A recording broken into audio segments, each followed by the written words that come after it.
સુરેન્દ્રનગરમાં સામાન્ય વરસાદે તંત્રની પ્રી મોન્સૂન કામગીરીની પોલ ખોલી નાખી। રતનપરમાં સામાન્ય વરસાદમાં જ શિવધારા ટાઉનશીપ પાણીમાં ગરકાવ થઈ જતા સોસાયટીના 1500થી વધુ રહીશોને હાલાકી વેઠવાનો વારો આવ્યો। છેલ્લા 5 વર્ષથી દર વર્ષે પાણી ભરાવાની આ સમસ્યા અહીંયા જોવા મળે છે, છતાં પાલિકા તંત્ર દ્વારા વરસાદી પાણીના નિકાલની કોઈ જ કાર્યવાહી ન કરવામાં આવતા લોકોમાં તંત્ર સામે રોષ જોવા મળી રહ્યો છે।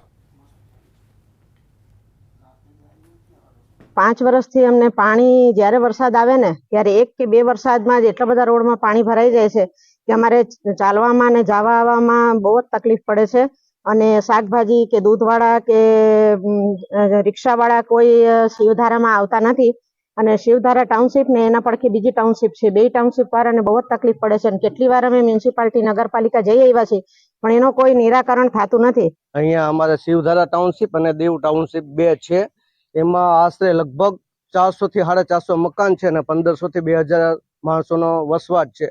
અહીંયા છેલ્લા 5 વર્ષથી અમે રહીએ છીએ, એમાં ઘણા બધા પ્રશ્ન છે। એમાં પાણીનો પ્રશ્ન મેઇન છે કે જ્યારે 1 ઇંચ વરસાદ પડે તોય પણ એટલું બધું પાણી ભરાઈ જાય છે કે અમે કોઈ હાલીને નથી નીકળી શકતા। સુરેન્દ્રનગર શહેરમાં સિઝનનો પહેલો વરસાદ માત્ર 2 ઇંચ જેટલો વરસાદ વરસ્યો છે। આ 2 ઇંચ વરસાદમાં તે સુરેન્દ્રનગર દુધરેજ વઢવાણ સંયુક્ત નગરપાલિકાના વોર્ડ નંબર 9 માં આવેલ આ શિવધારા ટાઉનશીપના દ્રશ્યો છે। આ શિવધારા ટાઉનશીપના જે દ્રશ્યો છે આપ જોઈ શકો છો કે જાણે નાની મોટી નદી વહેતી હોય તેવા દ્રશ્યો છે। છેલ્લા 3 દિવસથી આ પાણી છે ભરાયેલું જેમનું તેમ જોવા મળી રહ્યું છે।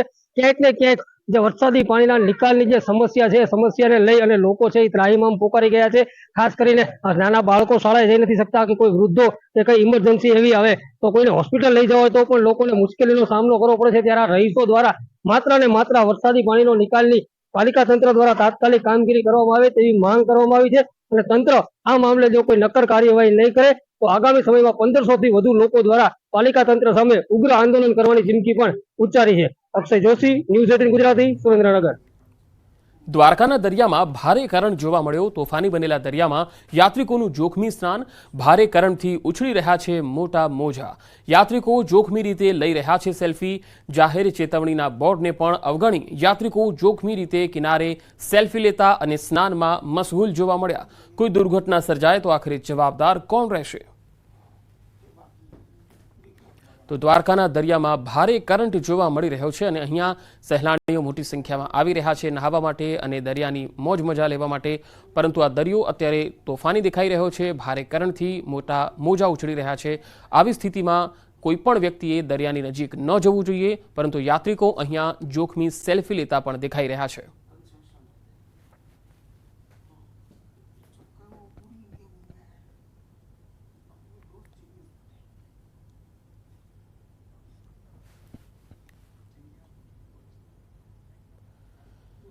રાજકોટમાં આગકાંડ મામલે મોટા સમાચાર આવી રહ્યા છે। રાજ્ય સરકારે કમિટીની રચના કરી છે। સરકારે 3 સનદી અધિકારીઓને જવાબદારી સોંપી છે। મનીષા ચંદ્રા, પી સ્વરૂપ અને રાજકુમાર બેનીવાલ એમ 3 સભ્યો કમિટીમાં સામેલ થયા છે। હવે આ કમિટી જે છે એ સરકારે સુપ્રત કરેલી કામગીરીનો રિપોર્ટ સરકાર સુધી પહોંચતો કરશે। રાજકોટ અગ્નિકાંડ મામલે આ મોટા અહેવાલ કહી શકાય। રાજ્ય સરકારે કમિટીની રચના કરી છે। 3 સનદી અધિકારીઓને જવાબદારી સોંપી છે, જેમાં મનીષા ચંદ્રા, પી સ્વરૂપ અને રાજકુમાર બેનીવાલ એમ 3 સભ્યો આ કમિટીમાં સામેલ છે।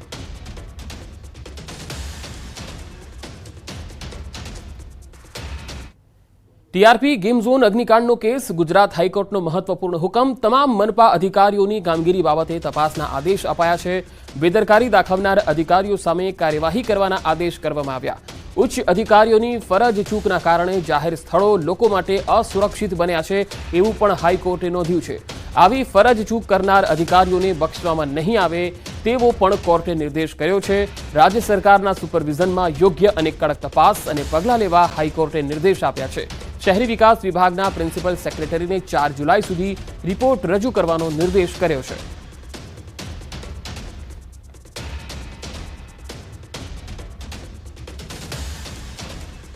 પોલીસે તો ટિકિટ વેચવાની પરમિશન આપેલી, એ ટિકિટ વેચવાની પરમિશન આપતી વખતે સેક્શન 33W કેમ કોમ્પ્લાય નથી કરી તેનો ખુલાસો કરવાનો રહ્યો। દરેક મ્યુનિસિપલ કમિશનરો, ખાલી રાજકોટ નહીં, તમામ મ્યુનિસિપલ કમિશનરો સેક્શન 263ની ગુજરાત મ્યુનિસિપાલિટી એક્ટની કલમ મુજબ કેમ કાર્યવાહી નથી કરતા? સેક્શન 122માં બહુ સ્પષ્ટ છે કે તમામ લોકોની જવાબદારી શું છે। તો શા માટે તેઓ પોતાની જવાબદારી બરાબર નિભાવતા નથી? એને માટે 3 સભ્યોની ગુજરાત અર્બન ડેવલપમેન્ટ અને અર્બન હાઉસિંગ ડિપાર્ટમેન્ટના પ્રિન્સિપલ સેક્રેટરી દ્વારા 3 સભ્યોની કમિટીની નિયુક્તિ કરી. કોંગ્રેસના આક્ષેપો પર રાજ્ય સરકારે જવાબ આપ્યો. કોંગ્રેસ મનગઢંત આક્ષેપ કરતી હોવાનું ઋષિકેશ પટેલે નિવેદન આપ્યું. તેમણે કહ્યું છે કે કોંગ્રેસ વિકાસની રાહમાં રોડા નાખવાનું કામ કરી રહી છે.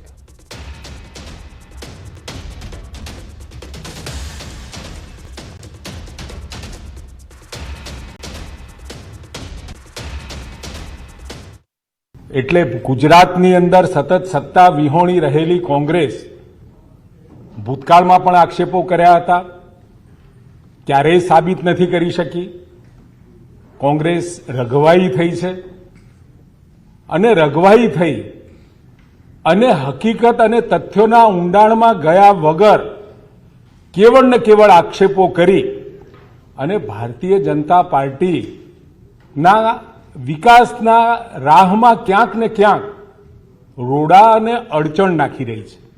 જીઆઈડીસી અને ઔદ્યોગિક ગૃહો અને ઉદ્યોગો માટે જમીન ફાળવવાની નીતિ 1962 એટલે કે એમની જ જ્યારે સરકાર હતી ત્યારથી અમલમાં આવેલી છે. 1962 જે નીતિ એમને મૂકી હતી ઔદ્યોગિક ગૃહોને જમીન માટે જીઆઈડીસી આપવા માટે, એ વખતે ક્યારે પણ ભૂતકાળ તમે જોઈ લેજો, ક્યારે પણ એમને જમીનની હરાજી અથવા તો હરાજીથી પ્લોટો આપ્યા નથી. ગઈકાલે શક્તિસિંહે મૂકેલા આક્ષેપોનો આજે રાજ્ય સરકારે જવાબ આપ્યો. તો બપોર બાદ શક્તિસિંહ ફરી મીડિયા સામે આવ્યા અને કહ્યું કે મારા એક પણ પ્રશ્નનો સાચો ઉત્તર નથી આપ્યો. મારા એક પણ પ્રશ્નનો એક પણ સાચો ઉત્તર એમણે નથી આપ્યો. ગઈકાલે આપને યાદ હશે મેં કહ્યું હતું કે ઇલેક્શન ડિક્લેર થઈ ગયું છે એટલે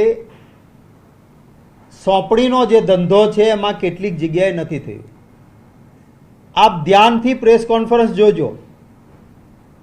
મંત્રી વારંવાર કહે છે સાયખામાં આપ્યો નથી પ્લોટ, સાયખામાં આપ્યો નથી.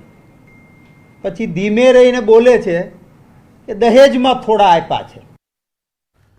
પાવાગઢમાં ખંડિત મૂર્તિઓ મુદ્દે હર્ષ સંઘવીનું નિવેદન. મૂર્તિઓ ફરી સ્થાપિત કરવા સરકારની સૂચના. સંઘવીએ કહ્યું છે કે કોઈ પણ ટ્રસ્ટને મૂર્તિ તોડવાની પરવાનગી ન હોય. રાજ્ય સરકારે આ ઘટનાને ગંભીરતાથી લીધી છે. તીર્થંકરોની આ પ્રતિમા કોઈ બી ટ્રસ્ટને ડિમોલિશન કે તોડવાની પરવાનગી ના જ હોઈ શકે. ટ્રસ્ટ દ્વારા કે જે કોઈ દ્વારા આ પ્રતિમાઓ તોડવામાં આવી છે એની અરજીઓ લેવામાં આવી છે અને આજે મુખ્યમંત્રી શ્રી જોડે ચર્ચા કર્યા બાદ સરકાર દ્વારા કલેક્ટરશ્રીને સૂચના આપવામાં આવી છે કે નિયમ પ્રમાણે જે મૂર્તિઓ વર્ષો વર્ષથી ત્યાં સ્થાપિત હતી તેને હટાવવાની કોઈ પરવાનગી હોઈ જ ના શકે. એ મૂર્તિઓ જ્યાં હતી, જે દાદરો પાસે હતી, તે જ જગ્યાઓ પર ફરીથી એને સ્થાપિત કરવામાં આવે. સમાજના હજારો લોકોની ક્યાંક ને ક્યાંક આસ્થાને ઠેસ પહોંચી છે. એને તાત્કાલિક કલેક્ટરશ્રી, એસપી, જૈન સમાજ અને બીજા ટ્રસ્ટોની હમણાં બેઠક પૂર્ણ કરીને તાત્કાલિક એ પ્રતિમાઓ સ્થાપિત કરવાની કામગીરી ચાલુ કરવાની સૂચના આપવામાં આવી છે.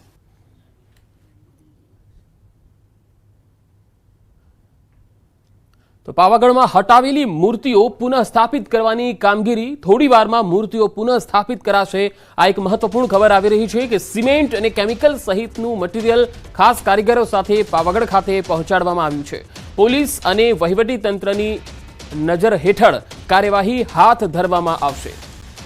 તો જે મૂર્તિઓ તોડવામાં આવી હતી હવે એ હટાવેલી મૂર્તિઓ પુનઃ સ્થાપિત કરવામાં આવશે.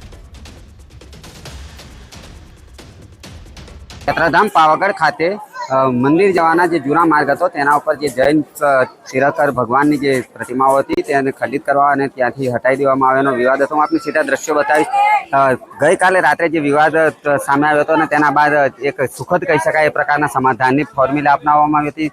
જૈન સમાજના અગ્રણીઓ સાથે તંત્ર દ્વારા બેઠક પણ કરવામાં આવી હતી. સાથે સાથે મૂર્તિઓને ફરી રીઇન્સ્ટોલેશન કરવાની જે માગણી હતી જૈન સમાજની, જેને અનુલક્ષીને તાત્કાલિક હાલ જિલ્લા કલેક્ટર, જિલ્લા પોલીસ વડા અને જૈન સમાજના અગ્રણીઓની ઉપસ્થિતિમાં આપ દ્રશ્યોમાં જોઈ શકો છો મૂર્તિઓને રીઇન્સ્ટોલેશન કરવાની કામગીરી ચાલી રહી છે. જેને લઈને ક્યાંક ને ક્યાંક જે આ વિવાદ હતો અને જૈન સમાજની જે માગણી હતી તે એક તરફ સંતોષાતી જોવા મળી રહી છે. ત્યારે જોવું રહ્યું કે જૈન સમાજ દ્વારા જે માગણી કરવામાં આવી હતી અને જે ફોર્મ્યુલા હતી સમાધાનની, એ ફોર્મ્યુલા તરફ હવે જે આગળ વધી રહ્યા હોવાનું જોવા મળી રહ્યું છે. જેથી હાલ તો એક પ્રકારે આંશિક સમાધાનની જે ફોર્મ્યુલા છે તે ચોક્કસથી સંતોષાયો એવું લાગી રહ્યું છે. રાજેશ જોશી, ન્યૂઝ 18 ગુજરાતી, પાવાગઢ, પંચમહાલ. સુરતમાં જીન પ્રેમ વિજયજી મહારાજ સાહેબનું નિવેદન. પાવાગઢની ઘટના અંગે સમાધાનની વાતને અફવા ગણાવી. હજી તો કંઈ શરૂ પણ નથી થયું. સમાધાન ક્યાંથી? તમામ વ્યવસ્થા અને જમીન જૈન સંઘને સોંપાય તેવી માગણી કરી છે. આરોપીઓની ધરપકડ કરી કાર્યવાહીની પણ માંગ કરાઈ છે. માંગ નહીં સ્વીકારાય ત્યાં સુધી આંદોલન ચાલુ રહેશે. કોઈ પણ અફવાની અંદર કોઈએ પણ આવવાની જરૂર નથી.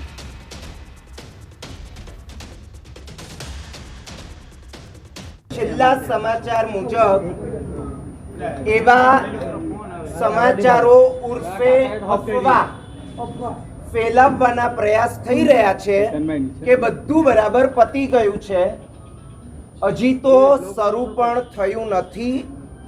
આપણી જે માંગણી છે કે જમીન જૈન સંઘને આપવામાં આવે, ત્યાંની બધી જ વ્યવસ્થાના અધિકાર જૈન સંઘને આપવામાં આવે, ગુનેગારોને FIR થાય, ધરપકડ થાય, સજા થાય, આમાંથી કશું પણ બાકી હોય ત્યાં સુધી આ આંદોલન બાકી રહે છે. ખેડામાં યાત્રાધામ ડાકોર મંદિર કમિટીના નવા ટ્રસ્ટીની નિમણૂકનું કોકડું ગૂંચવાયેલું છે. ડાકોર મંદિર કમિટીના મેનેજર પર સેવકના ગંભીર આક્ષેપ. ટ્રસ્ટીની જાહેરાત આપનાર મેનેજર કાયદેસર મેનેજર નથી. મેનેજર જગદીશ દવે નિવૃત્ત મામલતદાર છે. સરકારી ફરજ દરમિયાન અનેક કૌભાંડ આચર્યું હોવાનો આક્ષેપ છે. 2011માં ઠાસરાના રવાલિયા ગામે ખેતીની જમીનમાં મૃતકોના અંગૂઠા વેરીફાઈ કર્યા હોવાના આક્ષેપ. સમગ્ર મામલે નડિયાદ સેશન્સ કોર્ટમાં અરજી પણ કરાઈ હતી. કમિટીની સ્કીમ મુજબ મેનેજરની નિમણૂક ન કરાઈ હોવાની અરજી પણ થઈ છે.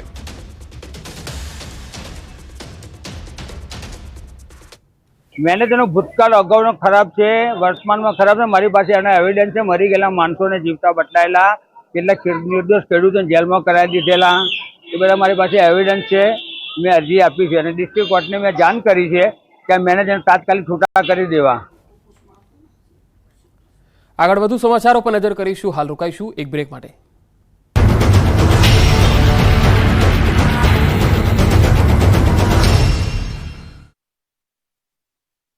છે વિરામ લઈ રહેલું ચોમાસું હવે આળસ મરડીને આગળ વધી શકે છે.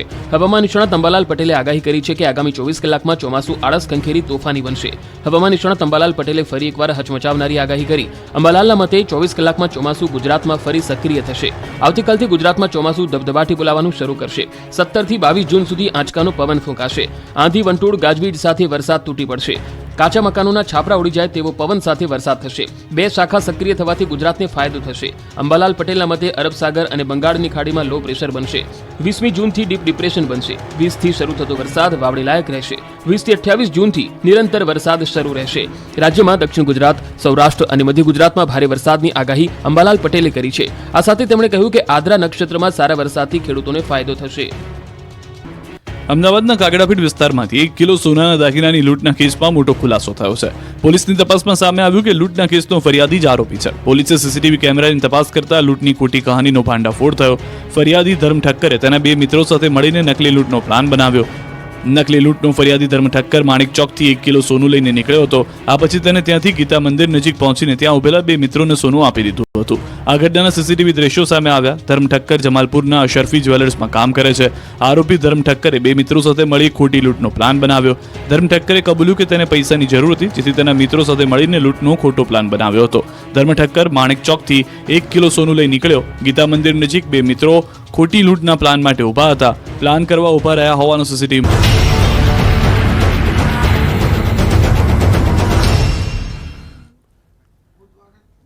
બ્રેક બાદ એક મહત્વપૂર્ણ ખબર આવી રહી છે દ્વારકાથી। ન્યૂઝ 18 ગુજરાતીના અહેવાલની દ્વારકામાં અસર જોવા મળી। દ્વારકા દરિયા કિનારે પોલીસ બંદોબસ્ત ગોઠવવામાં આવ્યો હોવાના અહેવાલ આવી રહ્યા છે। લોકો જોખમી સ્નાન કરી રહ્યા હતા।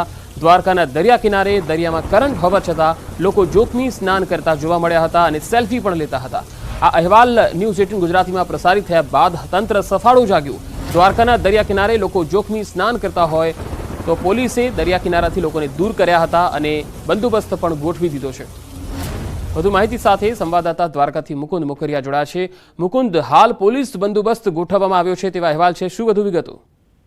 જી પંકજ, વાત કરવામાં આવે તો આજે વહેલી સવારે દ્વારકાના દરિયા કિનારે કેટલાક લોકો જોખમી સ્નાન કરી રહ્યા હતા, ત્યારબાદ સેલ્ફી પણ લઈ રહ્યા હતા। ત્યારે આ અહેવાલ ન્યૂઝ 18 ગુજરાતીમાં પ્રસારિત કર્યો હતો અને ત્યારબાદ તંત્ર સફાળું જાગ્યું હતું। ન્યૂઝ 18ના અહેવાલ બાદ દ્વારકાના દરિયા કિનારા વિસ્તારમાં પોલીસનો બંદોબસ્ત ગોઠવી દેવામાં આવ્યો છે। લોકો જોખમી રીતે સ્નાન કરતા હતા તેને પણ દૂર કરવામાં આવી રહ્યા છે અને હાલ પોલીસનો બંદોબસ્ત દ્વારકાના દરિયા કિનારે ગોઠવી દેવામાં આવ્યો છે। પંકજ, જી મુકુંદ, આભાર માહિતી આપવા માટે। રાજકોટમાં 2 બાળકીઓના સ્વિમિંગ પુલમાં ડૂબી જવાના મામલે વધુ એક ખુલાસો થયો છે। બાળકીઓ રાત્રે 9:30 વાગ્યા પછી ડૂબી ગઈ હોવાનું સામે આવ્યું। રાત્રે શિલ્પન એનોક્સમાં મૂવીનો શો હોવાથી ઘટના સ્થળે વધારે લોકો ન હોવાથી બાળકીઓ રમતમાં સ્વિમિંગ પુલમાં ડૂબી જવાની ઘટના બની હોવાનું સામે આવ્યું। ગઈકાલે નેપાળી પરિવારની 2 દીકરીઓ પ્રકૃતિ ગોકુલચાંદ અને મેનુકા પ્રકાશસિંહ નામની આ બંને બાળકીઓના પુલમાં ડૂબી જવાથી મૃત્યુ થયા। થોડા મહિના અગાઉ પણ નેપાળી પરિવારના પુત્રનું સ્વિમિંગ પુલમાં ડૂબી જવાના કારણે મોત નીપજ્યું હતું। જ્યારે કદાચ અડધી પોણી કલાક આઈ ગેસ સમયની દ્રષ્ટિએ તો I can't testify anything, but what I estimate I do have કે અડધી પોણી કલાક પછી કદાચ એનું શરીર ફ્લોટ થઈને ઉપર આવ્યું એટલે એક વ્યક્તિને દેખાણું કે કોઈ બાળક છે જે અહીંયા છે એટલે એને અંદર કૂદી અને એ બાળકને બહાર કાઢ્યો અને તરત જ એને સારવાર માટે જે કંઈ પણ તજવીજો કરી 108 ને બોલાવી અને વી ટ્રાઈડ કે એને મેક્સિમમ આપણે ફેસિલિટેશન કરીએ। અલબત્ત ત્યારે બી એવું લાગતું હતું કે કદાચ શ્વાસ ન ચાલતો હોય અને ત્યાં થોડી વારમાં બીજો આઈડિયા એવો કે કંઈ કપડા જેવું દેખાય છે તો ત્યાં પછી ટોર્ચ લાઇટ કરી તો ખબર પડી કે okay she is another one અને હજી બીજી પણ છોકરી ડૂબેલી છે એટલે થોડી વાર પછી પાછી એ છોકરીને પણ અંદરથી બહાર કાઢવામાં આવી। તો માતા પિતા માટે લાલબત્તી સમાન કિસ્સો છે તે રાજકોટ શહેરના યુનિવર્સિટી રોડ ઉપરથી સામે આવ્યો છે। સૌપ્રથમ આપને હું આ મારી પાછળના દ્રશ્યો બતાવવાનો પ્રયત્ન કરી રહ્યો છું। જોઈ શકાય છે કે આ એ જ સ્વિમિંગ પુલ છે કે જ્યાં ગઈકાલે રાત્રિના 10 વાગ્યાના આસપાસ નેપાળી પરિવારની જે 2 જેટલી પુત્રીઓ છે આ બંને પુત્રીઓ આ સ્વિમિંગ પુલમાં ડૂબી જવાના કારણે છે તે તેમના મોત નીપજ્યા હોવાનું સામે આવ્યું છે। ખાસ કરીને આ બનાવ સ્થળની વાત કરીએ તો રૈયા ગામ નજીક જે સિલ્પન ઓનિક્સ આવેલું છે આ સિમ્પલ ઓનિક્સના જે નામની આ જે બિલ્ડિંગ છે તેના સ્વિમિંગ પુલમાં પડી જવાના કારણે બંને દીકરીઓના મૃત્યુ છે તે નીપજ્યા છે। પ્રકૃતિ ગોકુલચાંદ અને મેનુકા પ્રકાશસિંહ નામની આ બાળકીઓના મૃત્યુ થયા હોવાનું છે તે સામે આવ્યું છે। બંને બાળકીઓ છે તેલા 3 વર્ષની હોવાનું છે તે સામે આવ્યું છે। દ્રશ્યોમાં પણ જોઈ શકાય છે કે અહીંના રહેવાસીઓએ સ્વિમિંગ પુલની ફરતે એક આડશ પણ બનાવવાનો પ્રયત્ન છે તે કરવામાં આવ્યો છે। સ્વિમિંગ પુલનો દરવાજો છે તે પણ બંધ રાખવામાં આવ્યો છે। તેમ છતાં કહી શકાય કે આ પ્રકારનો બનાવ છે તે અહીં બનવા પામ્યો છે અને બંને જે દીકરીઓ છે તેમના પોસ્ટમોર્ટમની જે પ્રક્રિયા છે તે પૂર્ણ કરી લેવામાં આવી છે અને બંને દીકરીઓની જે ખાસ કરીને લાશ છે તે તેમના પરિવારજનોને પણ સોંપવામાં આવી છે। જી ચોક્કસ, સૌપ્રથમ તો હું કેમેરામેનને વિનંતી કરીશ કે તે આ જે બિલ્ડિંગ છે જોઈ શકાય છે કે અહીંયા 200 થી વધુ જે ફ્લેટ ધારકો છે તે રહેતા હોવાનું છે। રાજકોટમાં બકરી ઈદની રજાના દિવસે પણ ખાનગી શાળાઓ ચાલુ રાખતા વિરોધ જોવા મળ્યો। વિદ્યાર્થીઓ, એનએસયુઆઈના આગેવાનો તથા કોંગ્રેસના નેતાઓ ધોળકિયા સ્કૂલ બંધ કરાવવા જતા પોલીસે વિરોધ કરતા લોકોની અટકાયત કરી। અનેક ખાનગી સ્કૂલો જાહેર રજાના દિવસે ચાલુ રહેતા ડીઈઓ દ્વારા તપાસના આદેશ અપાયા। સાથે જે શાળાઓ ચાલુ છે તેને તાત્કાલિક બંધ કરાવવાની તજવીજ હાથ ધરી હતી।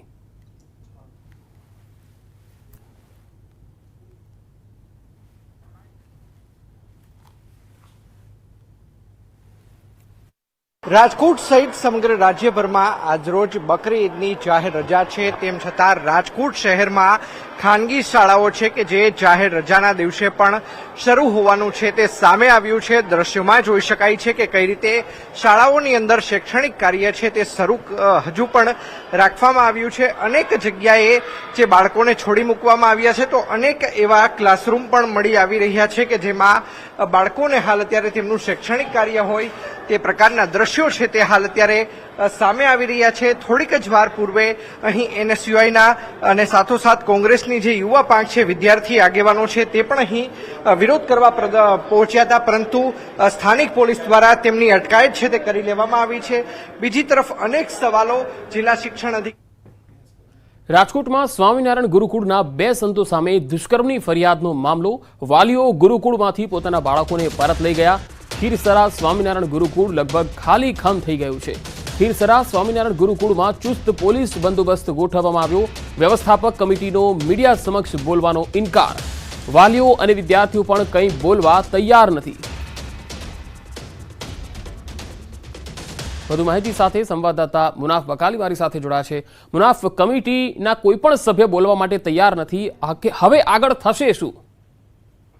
બિલકુલ પંકજ, જે રીતે રાજકોટથી મહિલાએ જે રીતે દુષ્કર્મની જે ફરિયાદ કરવામાં આવી હતી, જે ખીરસરા ગામના સ્વામિનારાયણ ગુરુકુળમાં 2 સંતો પર વિરોધ દુષ્કર્મની ફરિયાદ કરી તેને લઈને રાજકોટ જિલ્લાના ફાયોદર ખીરસરા ગામે આવેલ જે સ્વામિનારાયણ ગુરુકુળમાં વાલીઓ પોતાના સંતાનોને ગુરુકુળમાંથી પોતાના ઘેર પરત લઈ ગયા. ખીરસરાના સ્વામિનારાયણ ગુરુકુળ પર જે અત્યારે હાલ તો ચુસ્ત પોલીસ બંદોબસ્ત ગોઠવવામાં આવ્યું છે.